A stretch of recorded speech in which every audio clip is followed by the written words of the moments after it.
Welcome back to the show. This is Chad Hermansen, Mental Edge Training Coach. I'm excited for my guest today. Before we get started, I want to inform you that I have a new 6-week Mental Edge coaching program.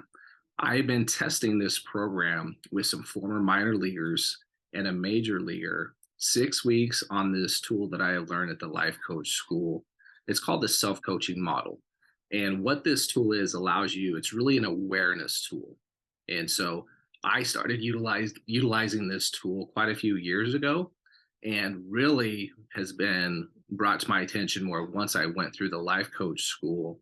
And now I utilize it every day, not only in my life, but in those that I'm coaching. So I want to make sure you're aware of my 6-week program.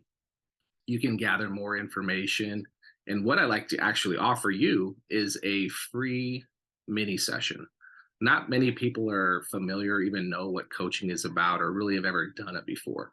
So I want to offer you a free call, a 30-minute call. You can schedule that at mentaledgetrainingcoach.com. So what's the requirement? The requirement is that you bring something to the table that you want coaching on. Okay. You can be an athlete. You can be a former athlete. You can be a parent.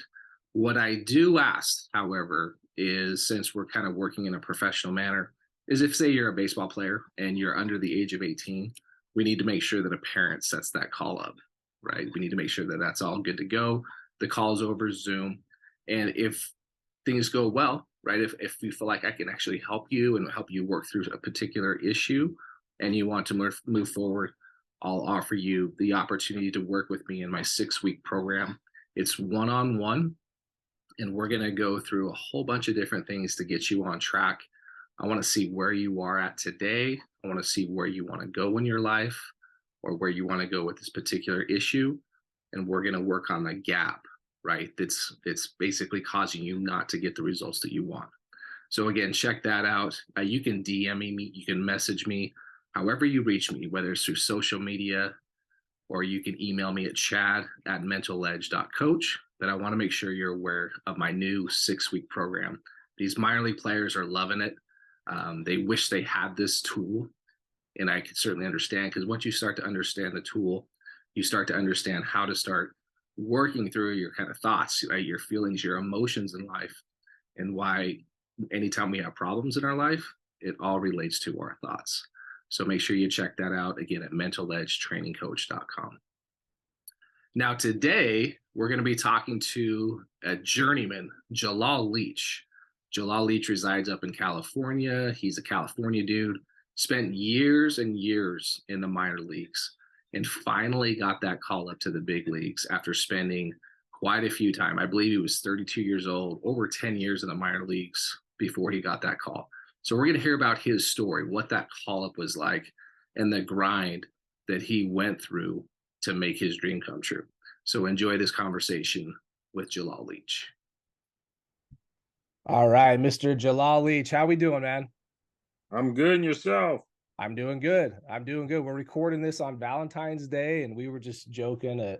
We've been married quite a while, and we have, we get our flowers or whatever, chocolates, and then maybe get some dinner later on tonight. What's your plans? I am gonna take my girlfriend. Well, she said she didn't want anything too exquisite, so it might just be something simple like a drink and hors d'oeuvres or something. So Oh, she kind of dumbed it down for me, which yeah. is a lot easier. There you go. There you go. Yeah, we were talking about maybe making some pizzas and doing something. It's kind of like she still plans it, right? I just show up. I agree. Well, awesome. Well, hey, I wanted to bring you on just to kind of get just a little background. We faced each other. We were kind of both outfielders coming up, and we played against each other quite a bit. Kind of in the late '90s, early 2000s. You were with the Giants in Fresno, and I was out in Nashville. And just remember you as an outfielder hitting balls all over the place. Kind of seemed like the leader of kind of that team, and just been kind of following each other's careers for a while, and you're now in the scouting world. But what intrigued me about you was understanding, kind of knowing a little bit about your story of your grind of getting to the big leagues and hanging on, where you didn't quite make it right away, but it took a little bit of time to get there and you finally got there. So, but I want to go back to what was it like for you? Because you went to Pepperdine for college, correct? What was your high school process like, and how did you get to Pepperdine? Well, I'm speaking, and probably speaking for both of us. We were before the travel ball era or phenomenon that we have today. So I played, all sports growing up. Um, then got to high school focused on basketball and baseball. Basketball being my first love. I had dreams of the NBA Mhm. well before the MLB. Um, and I, just played baseball because everyone else played. And basically, my sophomore year, I got invited to what now we would call a showcase down at Cal State Fullerton by Augie Garrido. And what was creative was, I think how they did it was back then they went through, when this is in the newspaper era. I think they went through all the high school leagues or conferences and looked at like the top 5 batters, top 5 pitchers, and through the Western United States. And they basically, determined that those were probably the better players in their league.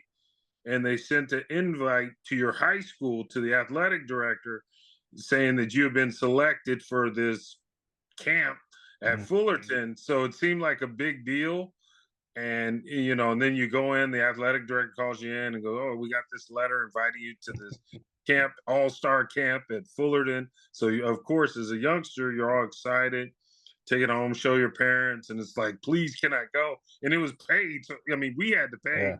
So it was like begging my mom and dad, "Please, please, I'll, more news. I'll do more of my paper route. I'll do whatever." I wanted to go because of the fanfare with it. And so they said, "Yeah, we'll let you go." So I went down there, and they put us through the running of the 60, the batting practice, the in and out. And then the last day, I think it was like a Saturday, Sunday.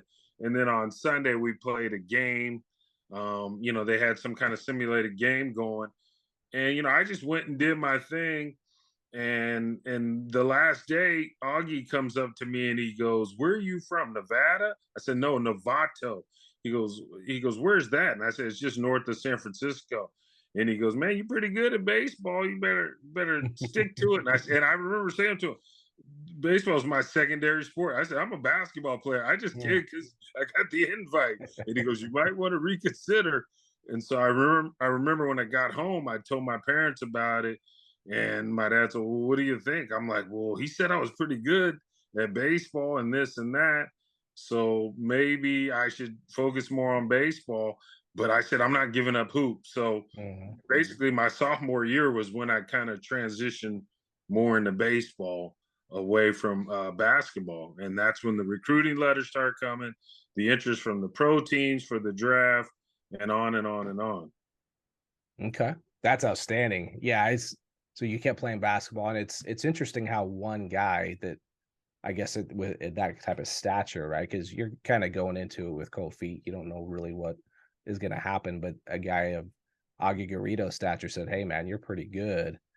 Did that help you build your confidence along the way, or did you already have all this confidence to go anyway? Well, he just opened my eyes to, how good I was at baseball, because everything that I was pretty much doing was just instinct. I probably knew more about a drop step, guarding someone in hoop or a jump shot rotation on the basketball than anything to do with baseball. I just reacted on the baseball field. But kind of when he said that, and then and then when I got home, there were other coaches there and scouts. And so I started getting stuff from schools like randomly. Mm. Oklahoma State, I got like a letter, and just things start popping up. And I was like, "Oh wow, maybe this is my my way out." And so I just kind of, ran with it from there. And just like I said, just I still was thinking hoop, but I said baseball was what I was going to probably end up doing after high school. At what point did you play basketball all the way through high school, or did you give that up eventually? No, I played all the way through high Okay. school. I mean, Yeah. and even when I got down to eventually, I got a scholarship to Pepperdine. the coach Jim Herrick at the time, he even approached me and said, "I heard you're a pretty good basketball player.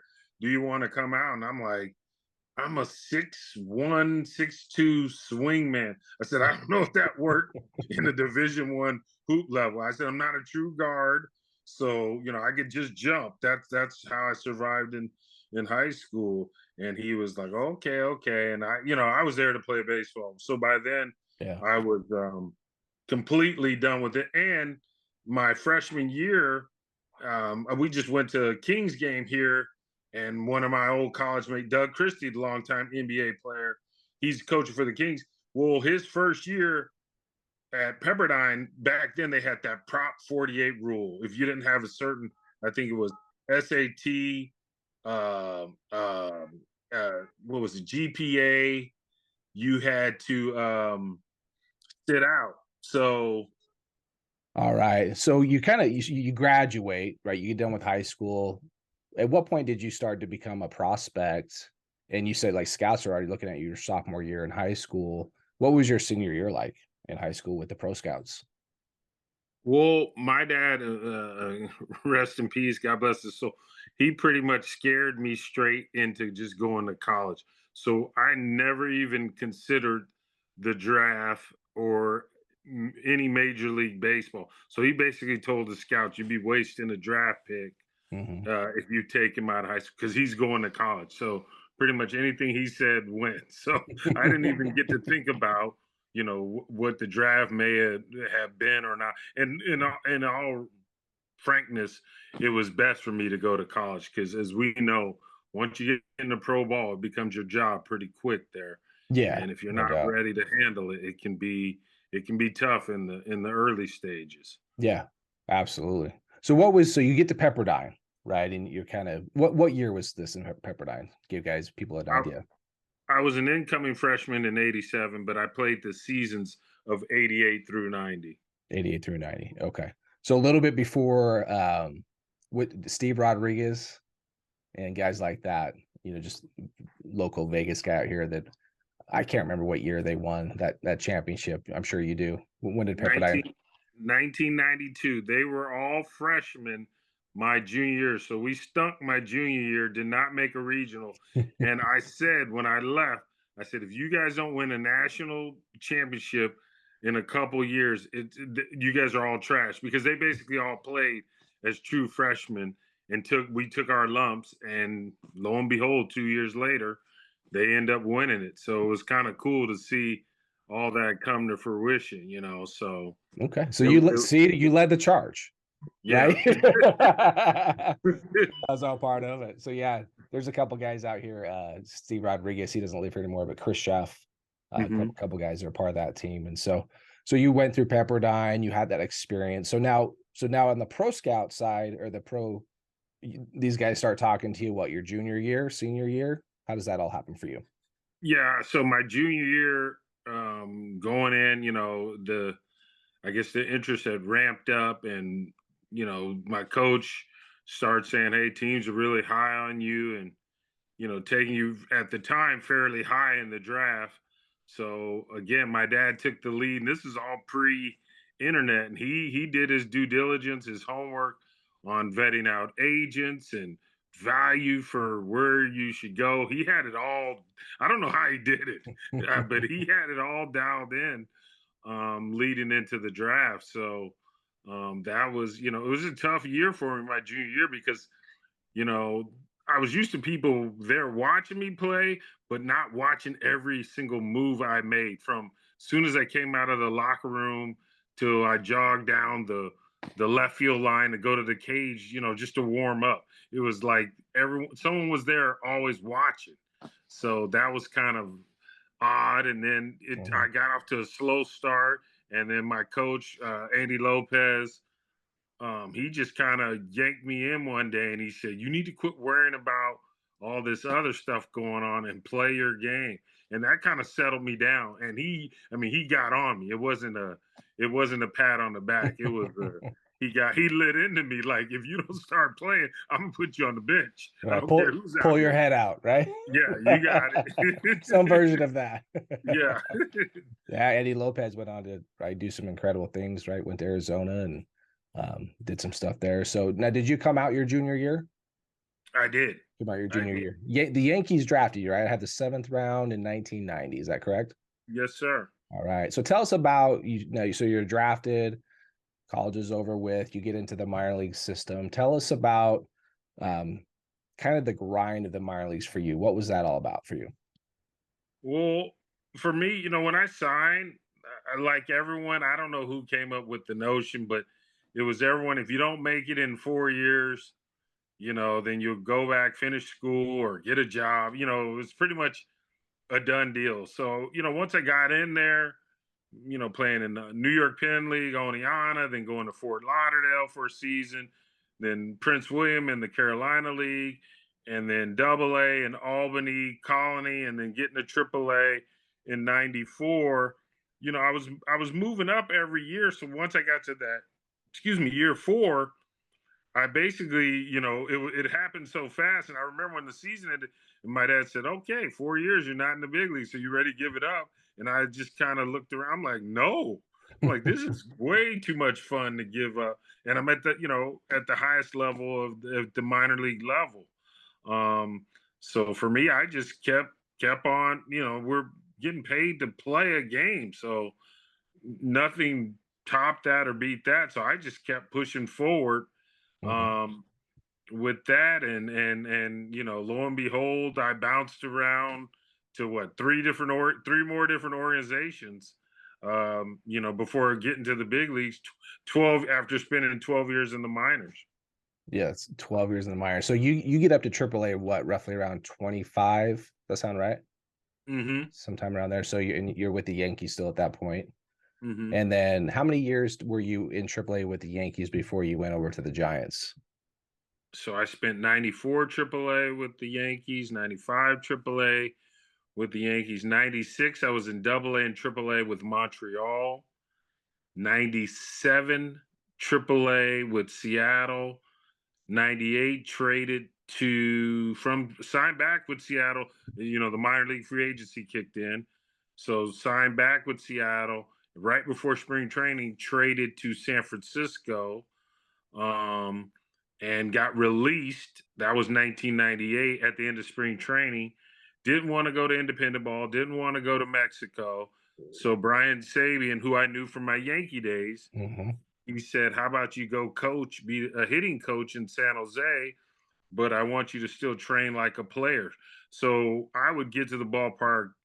It must have been for like a 7 o'clock game. I must have been like on the field like at 11 or Wow. noon to Yeah. do all my stuff as a player. And then when the players start filtering in, I guess about 2, 3 o'clock, then I would become a coach. And I was a hitting coach, and I did that for like, I want to say about a month and a half. And then something happened in Double A where they had to put a kid who wasn't ready for Double A back in the A ball. And then they asked me if I wanted to play again, and I said yeah.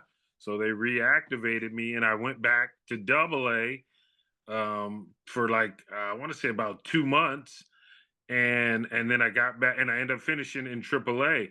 Now, to back up a little bit, when I was a hitting coach in San Jose, Bobby Bonds lived in San Jose, and he was working for the Giants.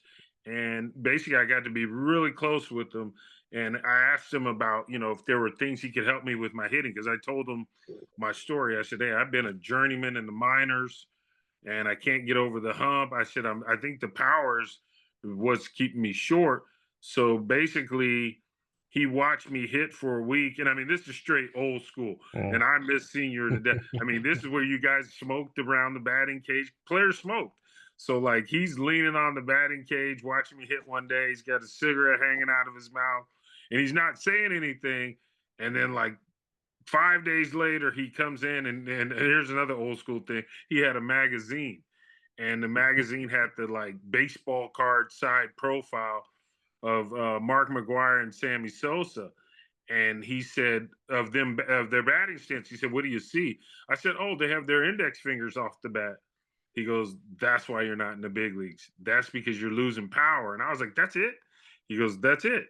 And I was like, "You're telling me because those fingers aren't off the bat is why I'm not driving the ball the way I should be?" He goes, "Yep." So I just kept practicing that with them for a few weeks. And then when they activated me to play again, first night we were playing. I went to Shreveport, Louisiana, and we were playing in San Antonio. And as a pro scout, every time I go to San Antonio, I always think about that at bat Wow. because I remember, you know. And so basically, I got in there, and I remember the first at bat. I took those fingers off the bat, and I got in the box and said, "Well, here we go. Here goes nothing." And the guy, groove one. And as soon as he let it go, I said, "Oh, that's my pitch." And I turned on this ball and hit it so far. Did you ever play in San Antonio? No, Okay, so they different have like, league. okay, so they had a scoreboard and right, and I hit it over the scoreboard, and I was like, "Oh my god!" So after the game came in, this is pre-texting, so I called Senior and I said, "You would not believe how far I hit this ball tonight. It worked. It worked." He's all right. That's cool. Keep up. Call me in a couple more weeks, and we'll see where you're going. And I just went on an absolute tear in Double A. Then I got called back up to Triple A, and I just continued hitting. And then everyone's all, "How's this guy making this adjustment at age 28? He should be a suspect, not a prospect." Mhm. And basically, I just told him what he told me about my fingers. And then and then when I told everyone what he was the one behind it, he called me. He goes, "Leachy," my nickname's Leachy. He goes, "Leachy, only credit I want from you is American Express, MasterCard, or Visa." He said, "Do not," he didn't like people to know who he was working with or what he was suggesting. But I was like, "Senior, this would have never happened had I not been coaching in San Jose. So I wanted to give you your props." He goes, "All right, that's cool, that's cool." But from then on, that's what basically carried me the next few years in the minors until I got called up to the big leagues. And when I got called up, he's like on the short list of people I had to thank, because I said, had I never met you, I would have still had that same grip hitting those top spin lobs instead of back spinning the ball. And it was just all of my grip Yeah, and so knowing. so tell us more. So you're saying just a change in your grip, index fingers are off the bat. So explain, like, why did that work so well for you? What did it actually do?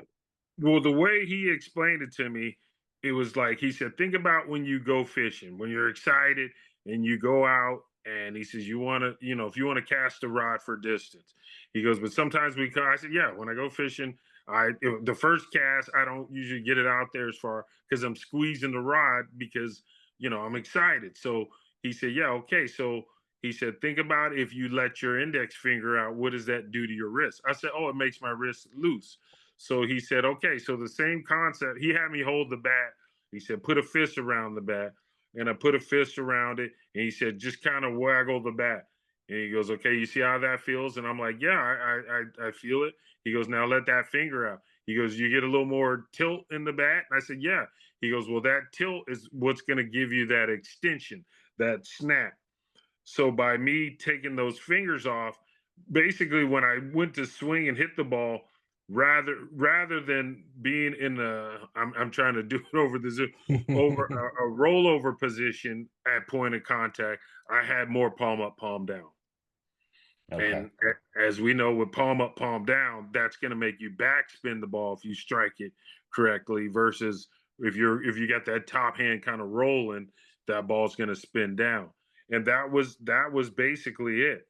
Hmm. Was I just took those two index fingers off, and it just changed my grip. Where when I struck the ball, I made it backspin versus the top spin, and the power increased. Hmm. Yeah, that's fascinating. I've never heard of that before. And I can maybe go in my mind like, okay, who kept that finger off slightly? So you just Mhm. kind of kept it off a little bit and it made it looser, and you're able to kind of do. So your wrists are kind of working a little like looser in that regard too. Would you say? Exactly. Exactly. So to fast forward, like when my son, who's playing in college, and he's a different build than me. He's on the smaller side, but as soon as he told me he wanted to play, as soon as he could pick up a bat, I said, "You don't need those fingers." And from little league through high school, even into college, when he hits a ball, people are like, "How's this little guy generate this pop?" And he always says, because my dad told me when I first picked up the bat to take these fingers off the bat, and that because he can backspin the ball, and Mhm. it's just what Bobby showed me, and I just pass it on to him. And as a hitting coach now, whenever I work with kids, I just say, give it a try, see if it helps you. And some of the kids go, man, that took me from beating the ball on the ground to now I can backspin it and get it in the air. So I Yeah. just, And just and something that that. and that's both hands, not just the bottom or top hand. It's both hands, both Right. fingers. Yeah. Yeah. Okay. It's just not making a fist, locking that thumb over your index finger. Yeah. It's keeping it loose. And you can put your thumb over it, but just don't pinch it down. Gotcha. Okay. Cool. I'm trying that next time I go out to hit. Well, that's very cool. So Bobby Bond, this was Bobby Bonds that Hmm. said, and a pretty good guy to listen to. And Barry Bonds, I would consider probably the best hitter ever. But um, now, does Barry do that? And to some capacity, would you say? I think he did to some capacity. Yeah, he didn't have the bat real deep in the shells of his hand. Mhm, And I think, I mean, well, he was freakishly strong and well, we know all the mhm. things he could do in the batter's boxes, Yeah. out of this world. But yeah, him and his dad are like just baseball savants, just being around Senior, and then my time in San Francisco being around Barry and just seeing how he thought. It was more how he thought was what intrigued me, than just the physical part of it. It was he thought totally different than anyone I had ever played with. He said things that I had never even questioned or even had crossed my mind, of how his process, his preparation, what he's thinking during the game. Because I feel like baseball is a thinking man sport. You got to be able to think fast and on your feet, and because we react quick, and then the action stop. Where football, they go to the whistle, or hoop, you go until someone puts the ball in the hoop. But baseball, we what do we have? A blink of an eye when the pitch is coming to decide if we're swinging or not. Mhm. And I mean, these guys are throwing so hard today. I mean, it's like you can't blink or the ball's going to be in the mitt. So just being around him, Yeah. was tremendous. That's awesome. That's incredible. Yeah. Is there anything specifically you remember that you could share with us that you were just like, whoa, like I wasn't even a thought with Bonds' approach there? One thing I used to ask him about, because I was there in 2001 when he broke the single season record, home run record. And I asked him, I said, B, how do you not get passive when you know they're pitching around you all the time? I said, me, I would get frustrated if I was going up to the plate knowing I wasn't going to get a pitch to hit. Mhm. And then I might relax, and then they sneak one by me. Now I'm mad at myself. And he said he had always thought out all the situations of the game before the game started. Like he knew who was starting, who was in their bullpen, and all the scenarios and situations that might come up. So he kind of knew when they would either come after him or they just pitch around him. And one thing he said to me about concentration, and I still use this today with kids, probably more so with younger kids, but he said, Leachy, imagine, at the time my kids well, I had one baby and one on the way. Mhm. And he said, imagine when you go up to bat, if I told you your kids were standing in front of the catcher and your job as a batter was to prevent them from getting hit by the ball. He goes, where's your focus go? I go, oh, through the roof. He goes, that's what I do. Hmm. And I was like, wow, I never thought of it. He goes, that's why you don't ever see me get distracted by anything going on in the stadium or around on the field, because I go into that tunnel vision mode. And when he said that, I was like, and he even said, he said, try it. And I tried it, and we were probably just in the cage or something, we're just shooting the breeze, BP. And when he said it, I was like, whoa, that brought all the concentration right to the ball, and not worried about Oh, he might throw me a backdoor slider. He might go with the changeup. It just basically simplified it and took all my attention just to, like, when we're kids learning how to play, see the ball and hit it. Mm, yeah. And he was just, his thought process was, I mean, I could go on and on about that guy. Just he could have easily been a player manager, and I know people don't like him because of his theatrics and all that, but that was all a part of his game plan. To get people pissed off at him, because he said another thing he said was, he goes, if you get people pissed off at you, and the pitcher especially, and pitcher wants to punch you out so bad, he again apply too much pressure to the ball. What happens? He hangs a breaking ball, and I was like, dang, you're right. Or they overthrow. Trying a little too hard, right? Yes, Yeah. I was like, wow, B, that's. I was like, I get it. I get all of this. Why he was the way he was, and he was reserved, and he was kind of standoffish, and he didn't necessarily interact with everyone. There'd be days you walk in the locker room, he'd be like your best friend, then the next day you walk in the locker room, and then he'd walk right by you like he didn't even see you. Right. So it's like, where am I? But I think that was a part of his whole MO of staying above and better than everyone else. Because really, we're all competing, whether it's the opponent or your teammates. We're competing to get jobs, to get at bats, to play. Yeah. So Well, I get it.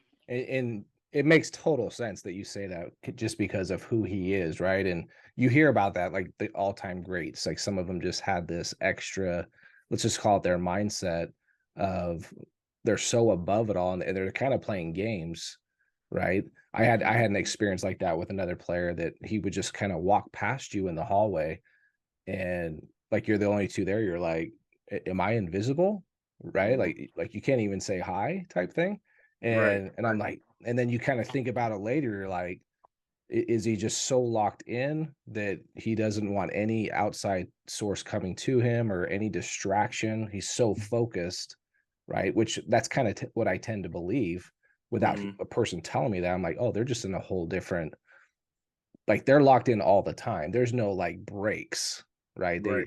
They have their own little internal cues or whatever they're doing to keep them above it, right? That Mhm. they're literally better than everyone, right? Yeah. And so, which can piss people off, right? Right. Especially if you're a teammate, you're like, what, we don't even say hi to each other, you know? Right. So, but I'm sure Barry Bonds didn't care either. So Right. yeah, if you're like me, coming up, everybody else, like somewhat of a people pleaser, like kind of want to make everybody feel comfortable and like have a good time, happy, and that doesn't work for guys like me, right? That that want to be cordial, I guess you could say, to everybody. Right. Right. It's a mindset trick. I'm sure he definitely worked with. Well, Um, no doubt, no doubt. I mean, not to cut you off, but the next year I went back to the Yankees, and I went to camp with them, and Roger Clemens was mhm, on the team. Similar traits, and my thing being a journeyman bench player, last man, always just fighting to stay in camp as long as possible. My thing was, I liked standing in on, because I never knew when I was going to play, for one. So I like standing in on the pitchers to get my timing, because hitting's all about timing. So if I know I wasn't going to get a start and four at bats that day, I would try to stand in on pitchers to track and try to keep my timing as mhm. short as possible. So I remember when I wanted to ask Roger, before one of his starts, and I'm friends with Derek Jeter, and Jeet said, he goes, yeah, you can talk to him. I wanted to feel it out before. He goes, you Good can luck. talk to him, but do not ask him on the day he's pitching. And I was Right. like, got it. So I asked him, after I introduced myself, I asked him, and he's all, yeah, that's cool. I don't have a problem with you coming down. He goes, you'll help me get locked in. Okay. So I asked him, this is one spring training, and so he said, yeah, you can stand in on my next start. And I remember, like yesterday, we went to Dunedin, to play the Blue Jays, and I don't know, you played there? Yeah, Mhm. you've had to play. Mhm. So I don't know if you remember how narrow, I haven't been in years, but how narrow the bullpens were. Yeah. There wasn't much space. So, you know, and I usually, when I stood in on pitchers, I like to get, warming up. So, and I've been hit too. A few pitchers have Oh, hit me. sure. So, you know, I'm not getting right in there on Rocket. And so I go down and he's, he's hot and he's firing bullets. And I'm way off the plate, and he yells down there. He goes, Leachy, if you're gonna stand in, get in there like it's the game, not like you're. And I was like, oh, okay. And Jorge Posada's catch, he started laughing. He goes, Leachy, he doesn't miss his spots. This guy, he goes, you can close your eyes. He will, if he wants to hit you, he'll hit you. But Right. other than that, he puts it where he wants it every time. And it was just another moment. I was like, man, that's like, I mean, he was so intense. And this is just a spring training start. Yeah. And it just, Yeah. I was like, this is what makes these guys great, is they go to a whole nother level of competition, even when they're warming up, their preparation. And it's like stuff I've read about Brady and LeBron and Kobe. It sounds like they all have the same themes as far as preparation. It's like they're not playing around too much, even if it's practice. They're like, they go to game speed as quick as possible. Mhm. And that's something I always stress to my son. In practice, try to get up to game speed mentally as quick as you can, because I feel like that's what they were doing. You know, not that I don't know if he'll ever have their ability, but just the quicker we can get to that, oh, here we go. I'm in here with Mike Tyson. How much is this Yeah. punch gonna hurt? Yeah, You know, exactly. the better off I'll be. So Yeah. I just try to pick any of the great players I was around coming up. I was always trying to pick their brains and try to learn. And I was from A-Rod to Jeter to Griffey to Randy Johnson, and they all had that competitiveness that is just, I don't know if it's just something you're born with or what, but Yeah. they were different. Well, and it made me think too of the different teams that you came up with, right? You mentioned the Yankees at first, then I think a little bit of the Giants, the Mariners were in there, and I think back to the Giants. So I'm just thinking like the Yankees, right, in the 90s, right? Give us some names of, because people are probably like, wow, 12 years to finally get to the big leagues, right? A question, well, what took so long, right? So tell us who was in the Yankees outfield when you're in AAA a few years. I'm curious as to even the names that were there, if you can remember those.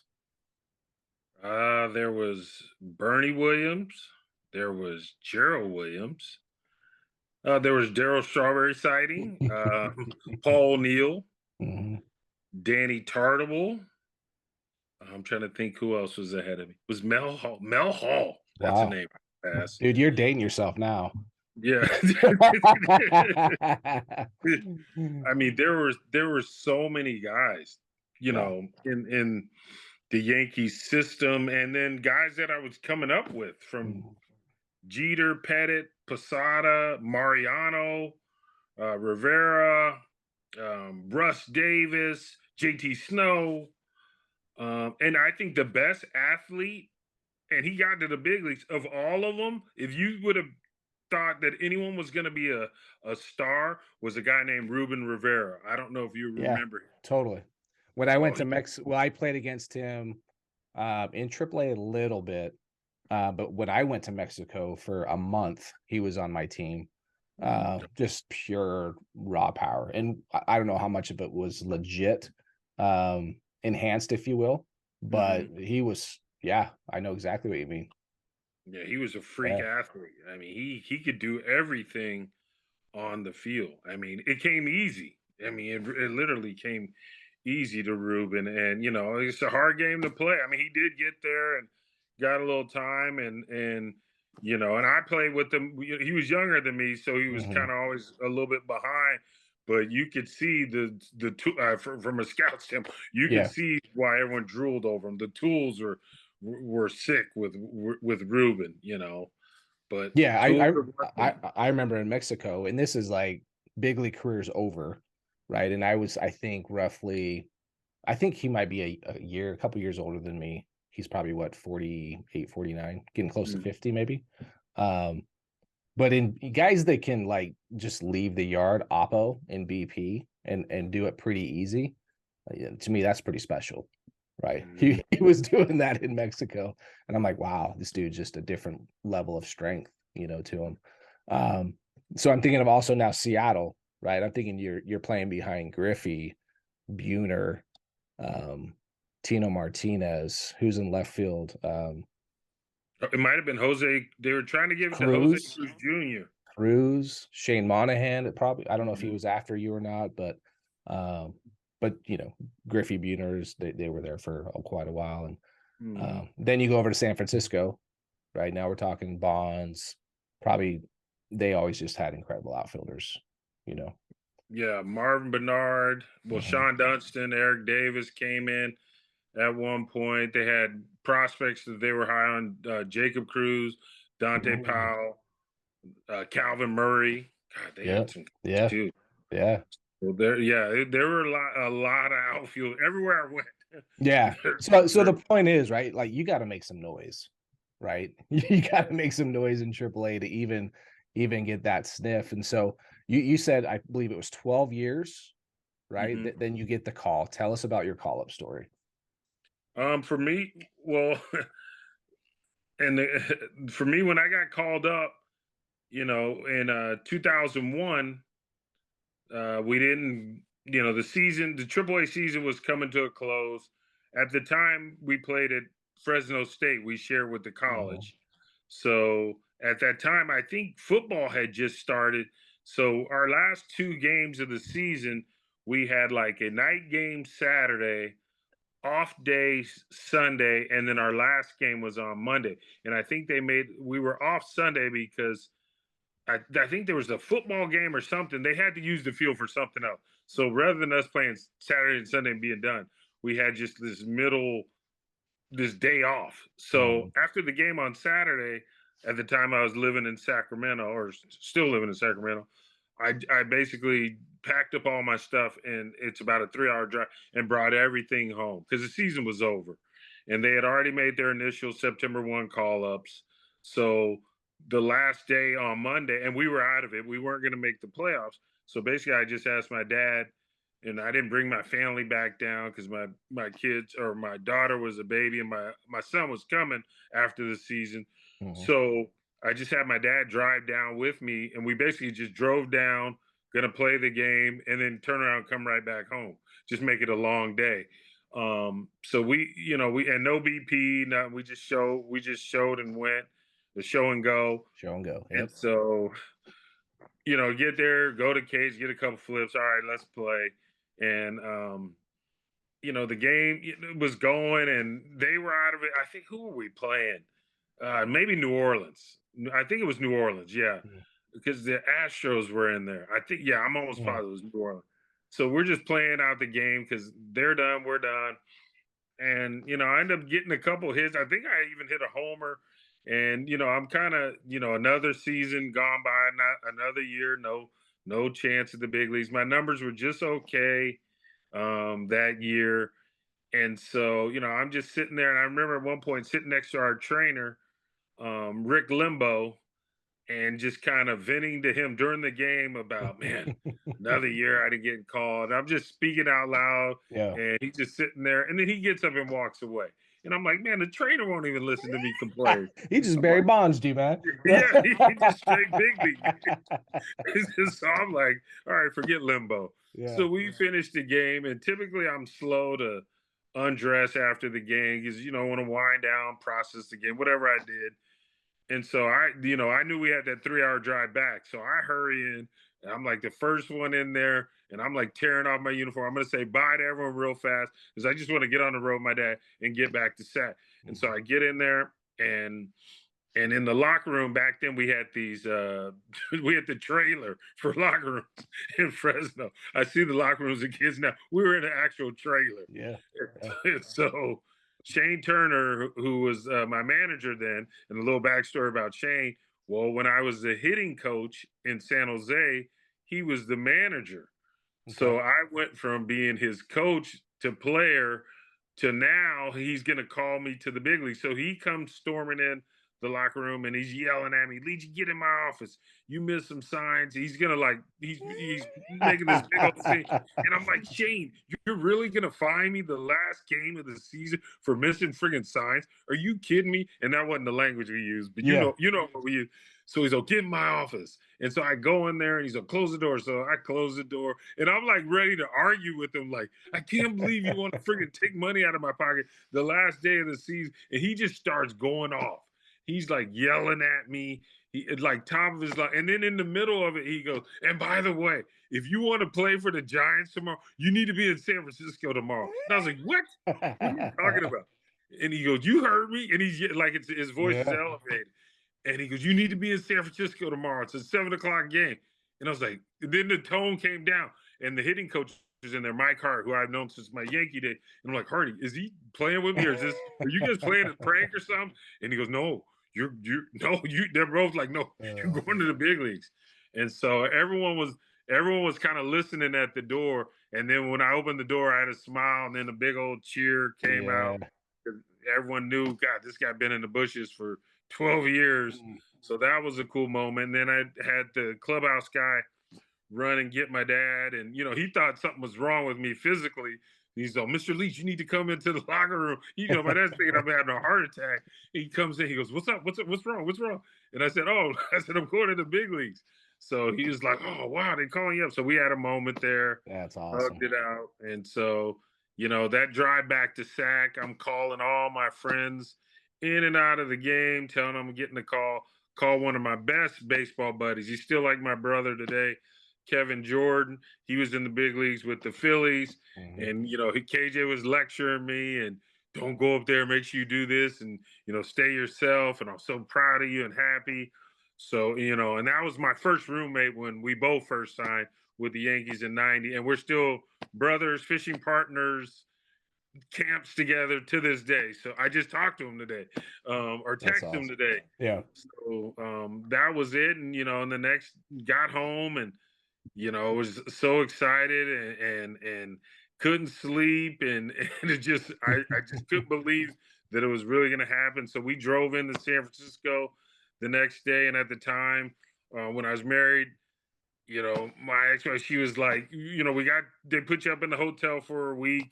And so and my daughter's like a baby. And then my son was coming right after the season. And like, I was so like, just blocked out from them. Like, the baby's crying. I just didn't hear her. And then she just goes, I know you want to go to the field. You may as well just go. Cause you've been waiting so long for this. And I was like, thank you. So I literally hailed a cab, no Uber, hailed a cab, told the guys, where are you going? I said, I was in Pac Bell then. I said, Pac Bell Park. And so go through the back entrance and they got everyone's name on the list. And then, the clubbies come out and they get all your equipment. You don't carry anything in the big leagues. And so I walk in underneath the stadium there and walk into the locker room like, wow. And the only ones there, I was there at like noon.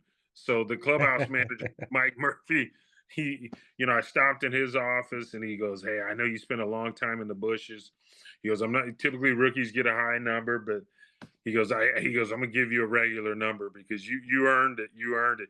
And he goes, your locker's down there on the right by the bathroom. So I just came in and went in, no one's in there, and I look in there, I see my uniform, my name, my number, and all that.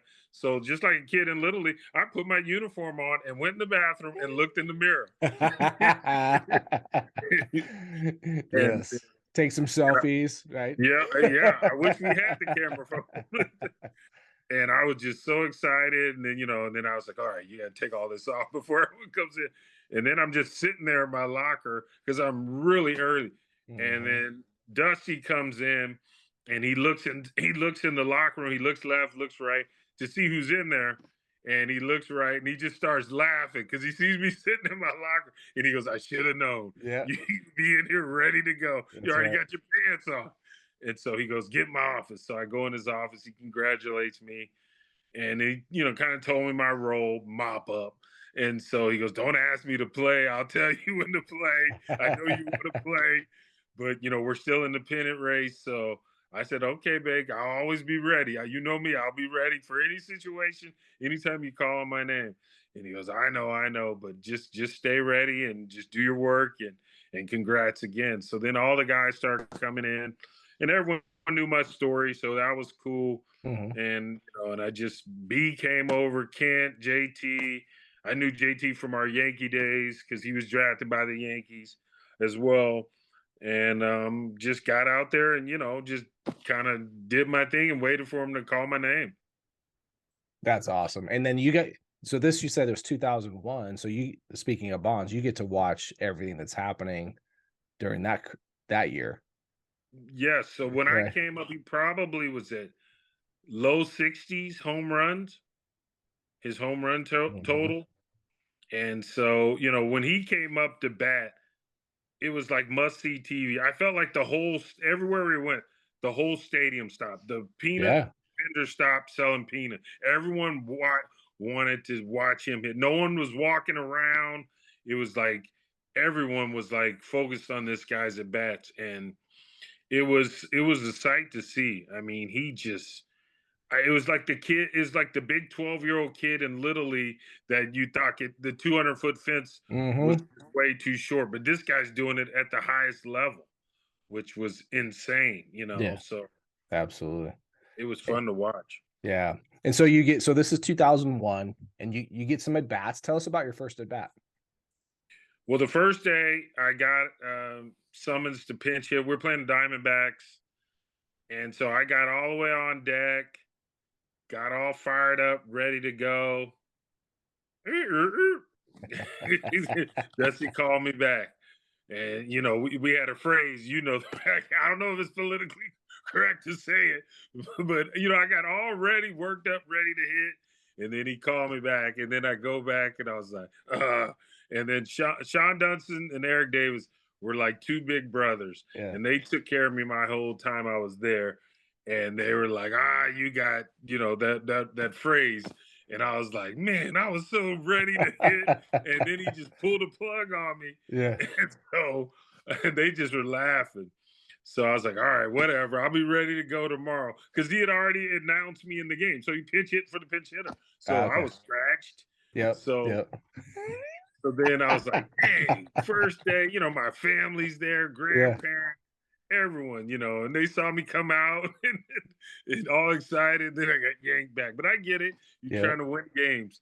So then the next night, we're playing them again, and Schilling's pitching, Mm. and he is blowing. I mean, Schill must have been 95 to 97, and that split was lights out. So all I kept saying is, if I hit against him, I'm gonna swing quick because I Mm. can't punch out my first at bat.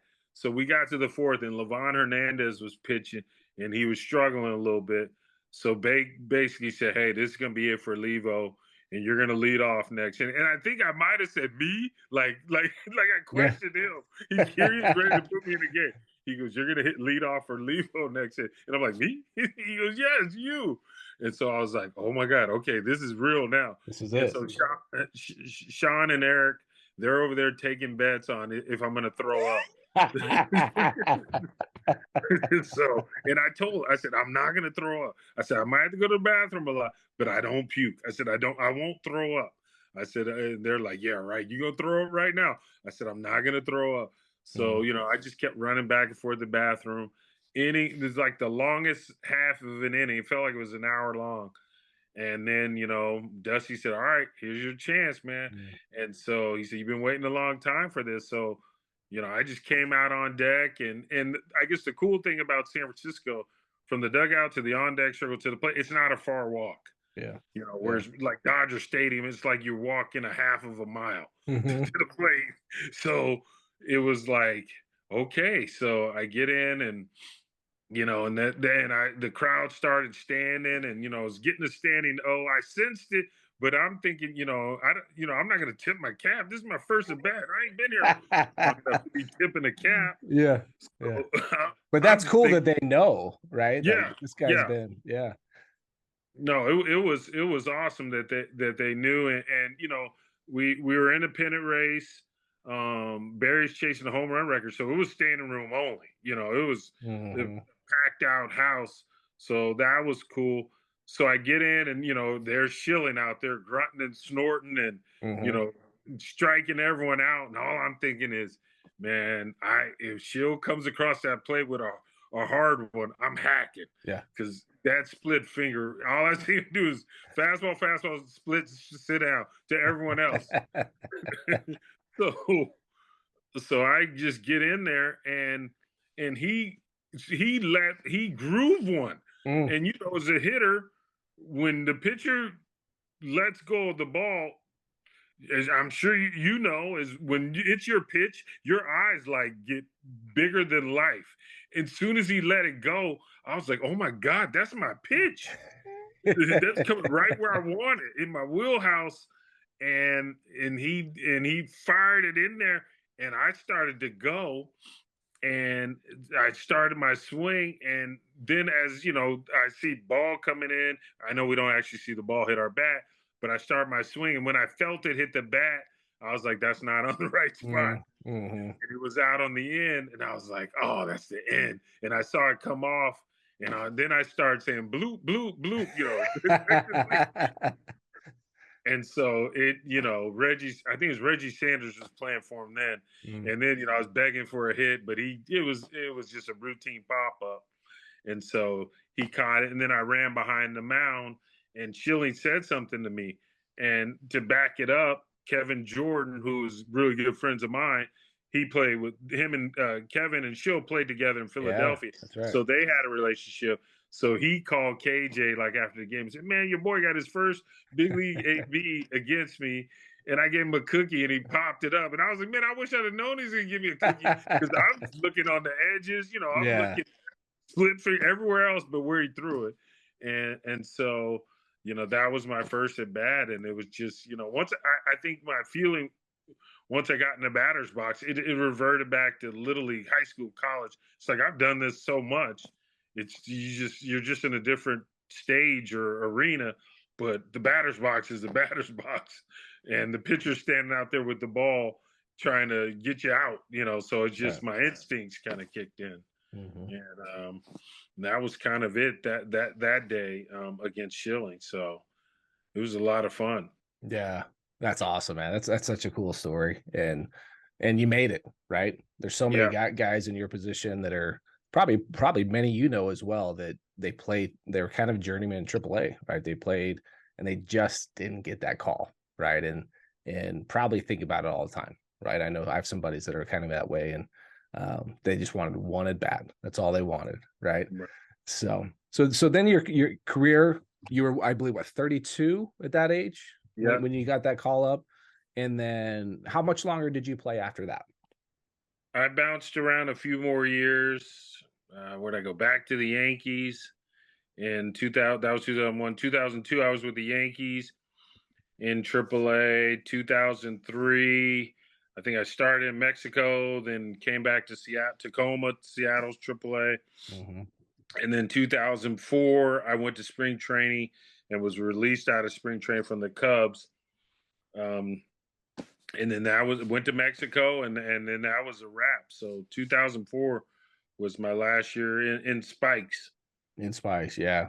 Yeah. And then did you get into the coaching aspect of things, or did you go straight to the scouting side? So when I got done in 2004, my brother, who played minor league baseball in the Padre system for a few years, he had started. I don't know. I don't even remember how he met the parent, but he had started giving lessons to this kid Mhm. here in Sacramento. And this is kind of before anyone was doing lessons, baseball school stuff. And so I was playing down in Mexico, and he would email me and say, "Hey, give me some drills if the kid's beating the ball on the ground. I got him to get the ball, I need to get him to hit more line drives or get the ball in the air more." So I email him back some drills. "Oh, try this drill," stuff we did. Mhm. And so he right back. Oh, he goes, "Yeah, that worked." He goes, "All right, now I need him. He's an outfielder. I need him to do this and that." So he was training this kid that he had met. And so then when I came home after my season in Mexico, I kind of start helping him with that kid.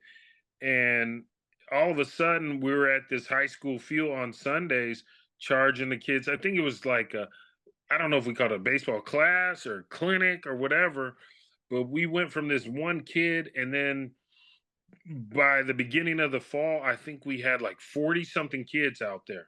Mm. And so we charged them a little fee, and the high school coach was okay with it. We didn't have like a permit.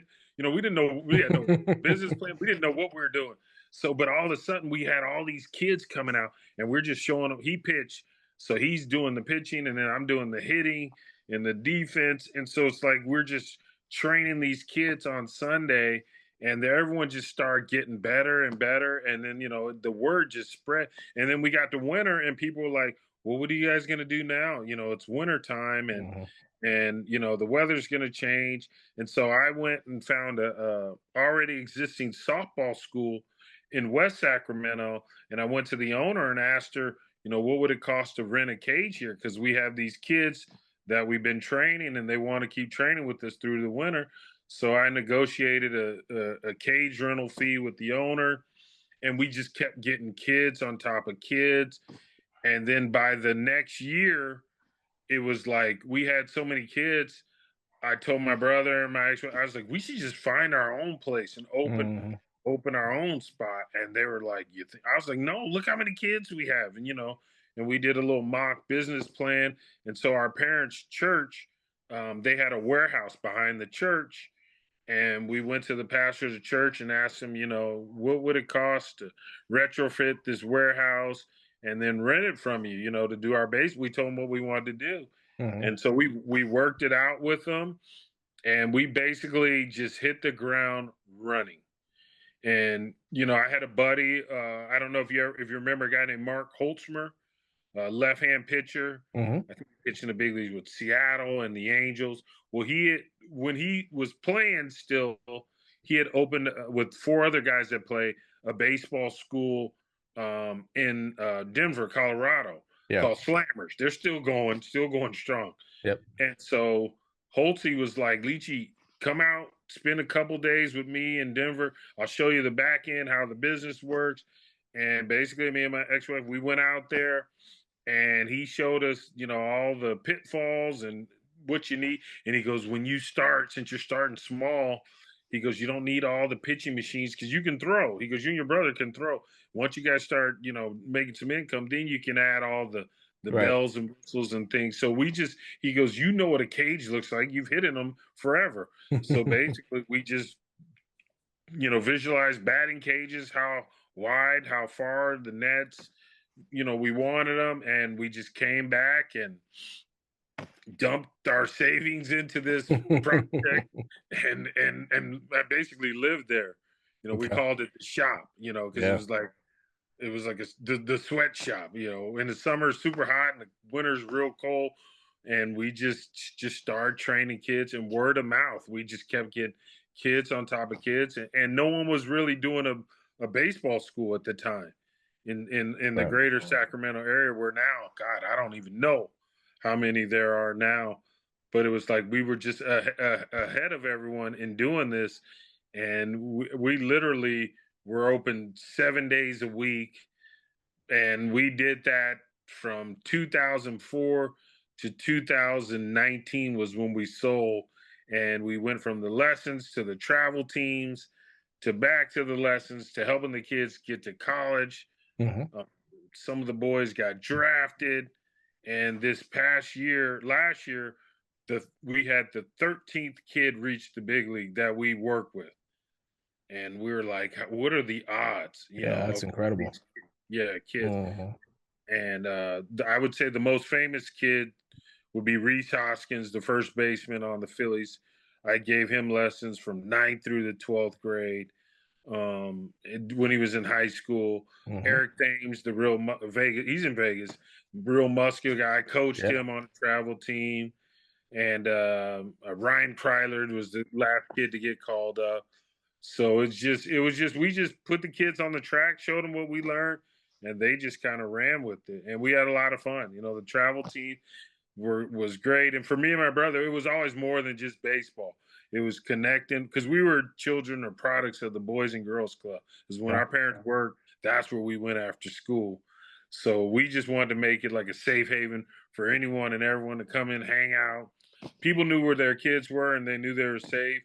And oh yeah, Joel Germani, they'll teach him baseball. But we knew everyone wasn't going to be pro or even get a scholarship, so we always made it fun and enjoyment. Radio Mhm. always on, music, dancing, whatever we did. It was just a good The time. clubhouse, right? Make good Yeah, atmosphere. Yeah. basically. Love it. That's outstanding. And then that you've shifted to you're on the pro side of scouting now, right? Have had a few years on the scouting side, working for the Giants, the Marlins, right? Tell us what you're doing now on the scouting side. So while we had the school going, I got a random call. That was 2000 when the Yankees won the World Series last. 9? Yeah, it was 9. 2009, after the season, a gentleman by the name of Billy Epler, who's now the general manager for the Mets, he called me, and I thought it was my old teammate who used to like to prank me.